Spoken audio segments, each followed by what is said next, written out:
Hey everyone, and welcome. Today, we're diving into something really powerful, the deep connection between our mindset and our destiny. And we're going to explore it through a fascinating story about how two people can start in the exact same place, but end up in completely different worlds, all because of one single thing. So let's jump right in. This sentence, right here, this is the key to the whole thing. It's the answer to a 25-year-old puzzle about two men, one railroad, and the incredible power of our own thoughts. You could say it explains everything. Okay, so let me set the scene for you. Our story starts with two guys, two laborers at a railroad construction company. They start on the same day, they're doing the exact same work, and they're earning the exact same wage. For years, you could say their lives are running on these perfectly parallel tracks. But over time, those tracks, they start to bend, to diverge, pretty dramatically. Fast forward 25 years. One of those men is now the president of the entire company. The other, he's still a laborer, doing the same job he did on day one. I mean, how is that even possible? What was the one single variable that could create such a massive difference in where they ended up? Well, the answer wasn't in their work, or how much effort they put in, or even their opportunities. Nope. It was in something invisible, but incredibly powerful. Their perspective.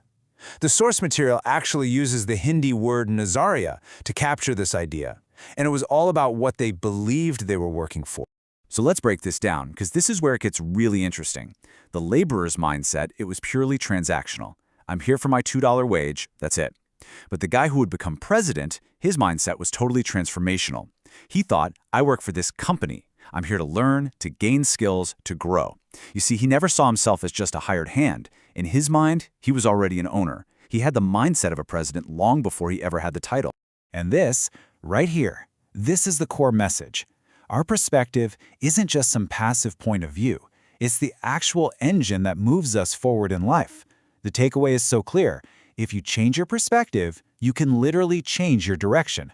But how does that actually work? Like, what's the mechanism behind it all? Okay, so the secret to all this really comes down to understanding that we are all operating with two distinct minds, our conscious mind and our subconscious mind. And the relationship between these two, well, it's everything. So, let's start with the subconscious. I want you to think of it as this incredibly powerful but totally neutral force inside of you. It doesn't judge, it doesn't question, it simply accepts whatever thoughts or beliefs you give it, and then it gets to work making that stuff your reality. Here is a fantastic analogy to make this crystal clear. Your conscious mind, the one you're using to listen to me right now, that's the farmer. And your subconscious mind, that is the most fertile land you can possibly imagine. Now the farmer gets to choose all the seeds. The land, it just grows whatever is planted. No questions asked. So here's the crucial part. The land, your subconscious, it doesn't care one bit if you plant seeds of success or seeds of failure. It will grow thorns of negativity and doubt just as eagerly as it will grow beautiful crops of abundance and joy. The harvest you get in your life depends entirely on the seeds, the thoughts that you, the farmer, choose to plant. Here's another great way to think about it. Your conscious mind is the driver, and your subconscious is the car. Now, the car is this amazing, powerful machine, but it needs direction. It needs someone to tell it where to go. As the driver, your job is to hold the wheel and choose the destination. Without your conscious guidance, that powerful engine is either going to sit there idle or it's just going to drift all over the road. Okay, so we've established that our conscious thoughts are like programming for our powerful subconscious mind. But how does that actually translate into the real, tangible stuff of our lives? How does one simple thought actually become your destiny? Well, the source material points to this universal principle, something you might have heard of as the law of attraction. The basic idea is that your dominant thoughts send out a kind of signal, like a frequency, and the universe responds by bringing you experiences and people and situations that match that exact signal. So, think positive thoughts, you start attracting positive outcomes. And look, it's not some kind of abstract magic. There's actually a very clear path, a chain of cause and effect. It starts with a single thought. If you repeat that thought enough, it leads to an action.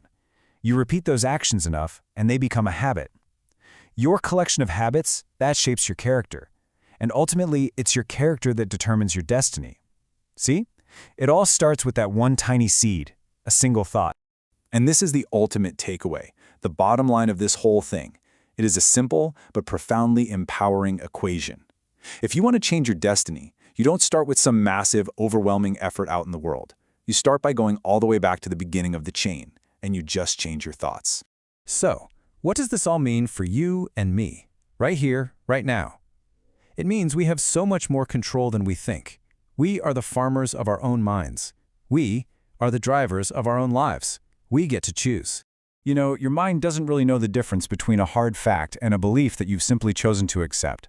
So if you accept the illusion that you can't do something, guess what? That becomes your reality. But if you accept the belief that you can do it, that also becomes your reality. The truth you get to live is the one you agree to. It really is that straightforward. If you plant seeds of doubt, you're going to harvest a life filled with limitations. But if you plant seeds of opportunity, of self-belief, you will cultivate a reality that matches. It brings us right back to our two workers. One believed he was only a laborer, and the other believed he could be the president. And in the end, they were both right. And that brings us to the final and, I think, the most important question. It's the one this whole explainer has been building up to. As you go about your day today and tomorrow, what seeds are you consciously choosing to plant in the rich, fertile ground of your own mind? Because whatever you plant today, you will absolutely, for sure, harvest tomorrow.